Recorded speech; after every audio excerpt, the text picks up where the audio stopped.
Sambil kita tentunya menunggu hasil real count atau penghitungan real dari KPU, kan kita ingin juga update dengan hasil quick count. Quick count ini Pak Usman, dari sekian lembaga yang juga disiarkan oleh Metro TV, itu memperlihatkan memang keunggulan dari paslon 02. Tapi kalau Forum Rektor PTMA, itu angkanya sama atau beda atau bagaimana? Bisa dijelaskan? Selisihnya hampir di bawah 1% ya.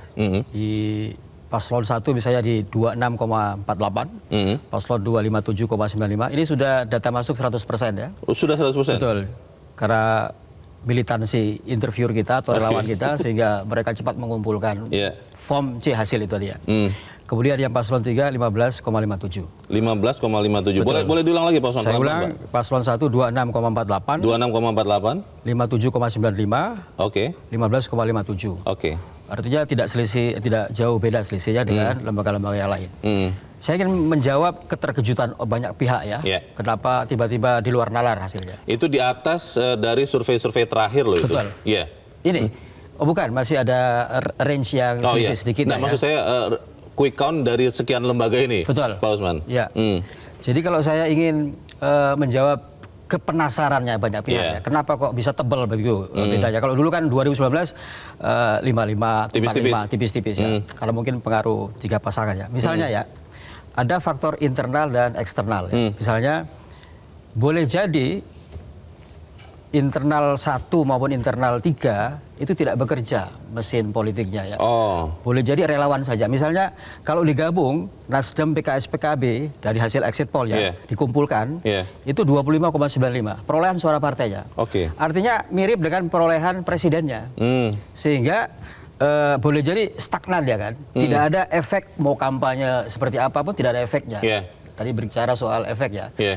Karena dalam survei ada 2 prinsip yang harus diperhatikan, yakni nalar dan observasi atas fakta. Kadang-kadang mindset kita kan bisa ketipu. Yang hadir gegap gempita, jutaan orang hadir. Tapi apakah betul mereka ke TPS? Apakah betul dia tidak dimobilisasi? Jadi jangan-jangan itu namanya bubble politik, bubble ya, kayak busa cepat hilang. Yang kedua, Gerindra, Golkar, PAN, Demokrat kalau digabung 35%. Kenapa sampai bisa 58%? Ini prediksi quick count ya, bukan real count lagi-lagi. Itu penting untuk diingatkan. Berarti ada selisih 20% hasil kerja. Tapi kerja itu harus tanda kutip. Apakah kerja kampanye atau kerja eksternal yang berupa bansos misalnya, intimidasi aparat misalnya, ataupun tidak netralnya penyelenggara pemilu misalnya. Jadi jangan hanya berpijak pada ini berhasil nih kampanye apa tadi 02 joget-joget itu, belum tentu. Dalam ilmu komunikasi kita harus telusuri lebih lanjut, betulkah berefek. Di exit poll kami menunjukkan begini, Mas Leonard. Kalau ditanya misalnya begitu keluar TPS ditanya, tadi barusan milih nyoblos siapa, paslon apa?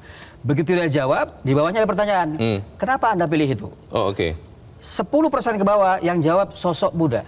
Artinya kecil banget bahwa anak muda itu pengen milih yang muda. Jadi tidak ada signifikansinya. Yang paling mayoritas menjawab kalau ditanya, mengapa Anda memilih paslon yang barusan dicoblos? Programnya bagus. Rata-rata 60% menjawab itu. Itu artinya efektivitas kampanye belum final, harus bisa ditelusuri lebih lanjut. Apakah betul? Tadi saya sebut eksternal kan, boleh jadi bansos, boleh jadi intimidasi aparat, dan kita temukan memang interviewer kita mengatakan, melaporkan, Pak saya ditarik-tarik. Jadi mereka kan pakai ID card, tapi ID cardnya ditarik sampai nggak boleh mengakses form C hasil, padahal itu andalan quick count kan. Nggak boleh kita mencatat saja tanpa ada validasi dari quick count. Sampai dia harus tidur di situ menunggu hasil quick count itu. Jadi militansi itulah yang membuat quick count ini bisa 100% pada Forum Rektor ya. Jelajahi cara baru mendapatkan informasi. Download Metro TV Extend sekarang.